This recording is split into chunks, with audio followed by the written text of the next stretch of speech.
Welcome back, everybody. We're in chapter 3. We still haven't learned any Greek yet, but just sit tight. We're going to start that now. The alphabet and pronunciation.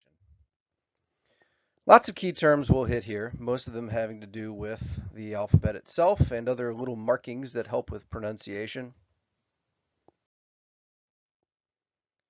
Now, I need to warn you at this point. Knowing the alphabet is the prerequisite for anything else you will do in Greek. We will spend one chapter on the alphabet and one additional chapter on pronunciation, and then we're moving right along. We won't look back at it. It'll just be assumed that you know the alphabet well and that you know pronunciation perfectly.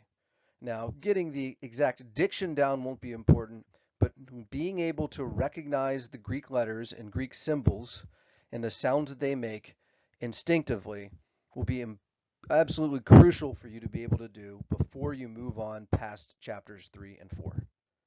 That said, let's get started.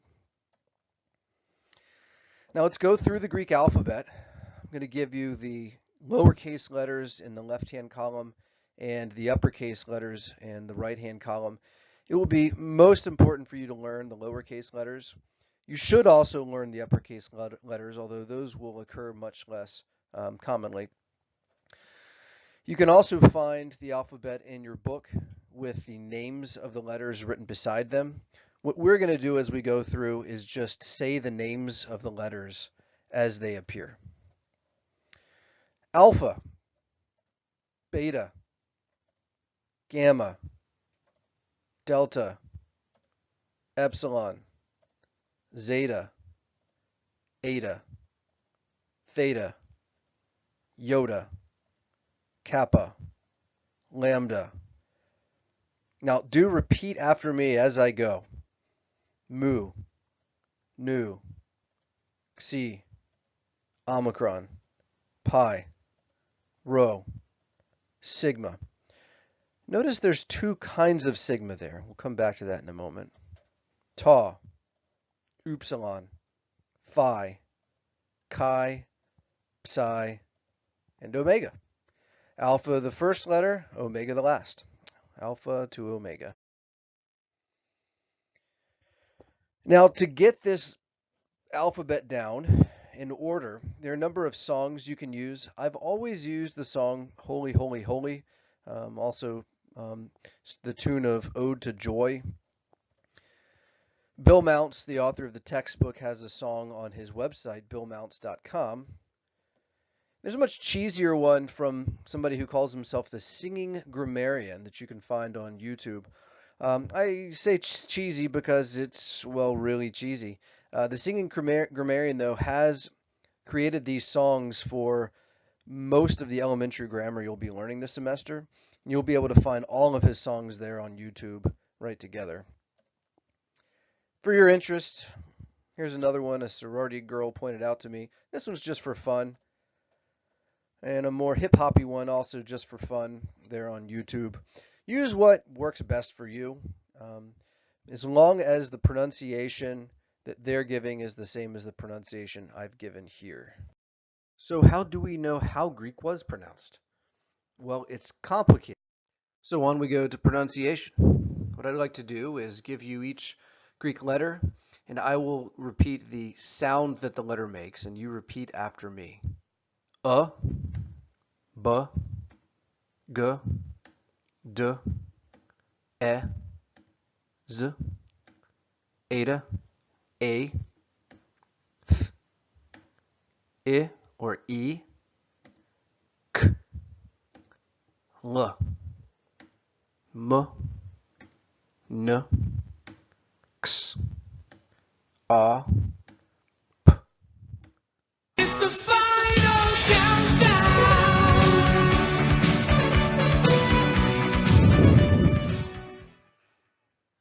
Sigma can make can come in two different forms, but it makes the exact same sound. S. The medial sigma and the final sigma both S. T. Or U. F.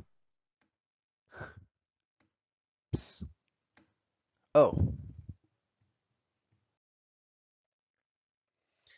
So 24 letters in all, 7 vowels, and 17 consonants.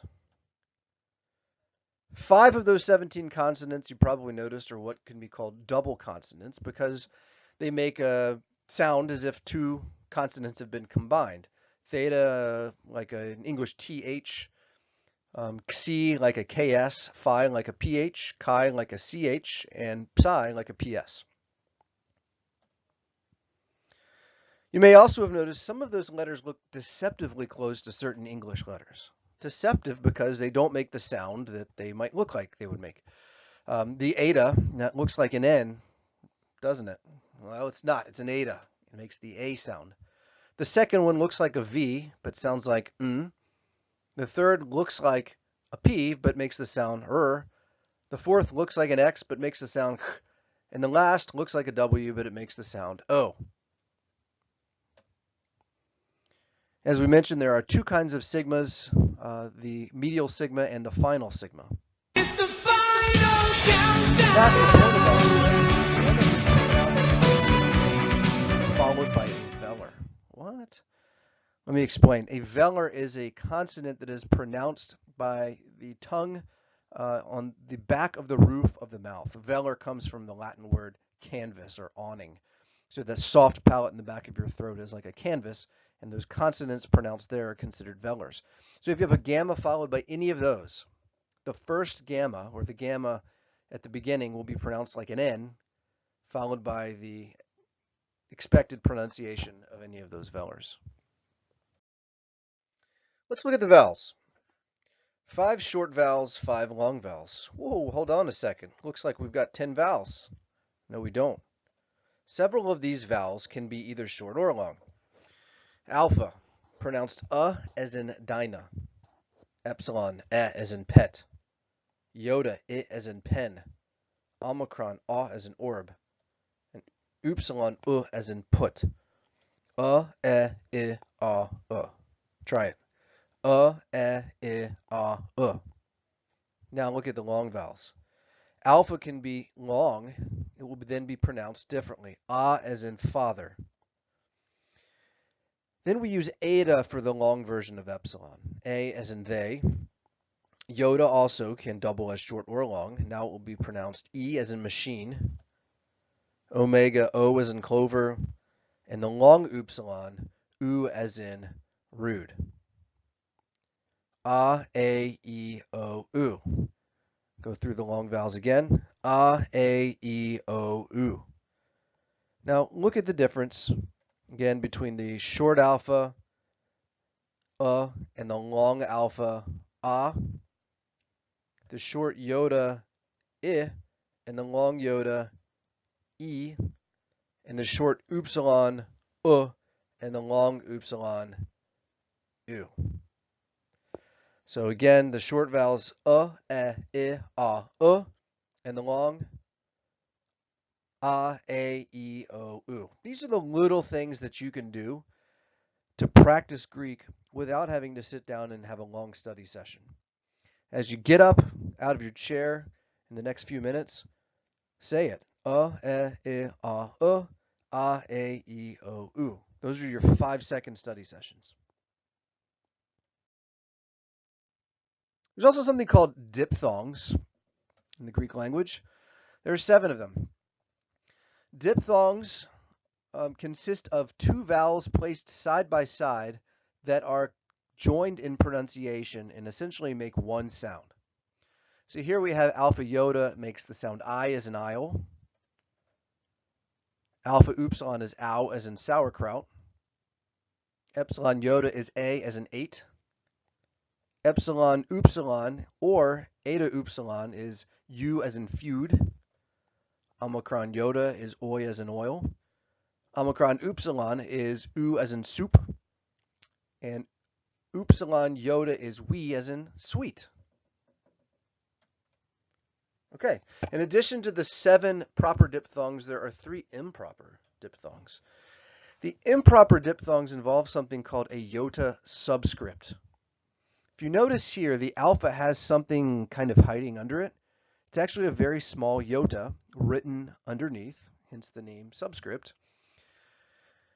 and then eta with a iota subscript and omega with a iota subscript. The iota subscript does not make any difference to pronunciation for our purposes. There was a time that it did, but it won't for us, so we would pronounce these a, and o without the iota subscript.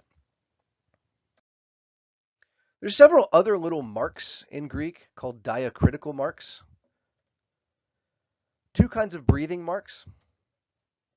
There's what's called rough breathing. Rough breathing can only occur on words beginning with an upper or lowercase vowel, a diphthong, or a rho. So if any of those letters or combinations occurs at the beginning of a word and has that little mark above it, it's rough breathing, and it will be indicated with an initial H sound. So this wouldn't be ah, it would be ha.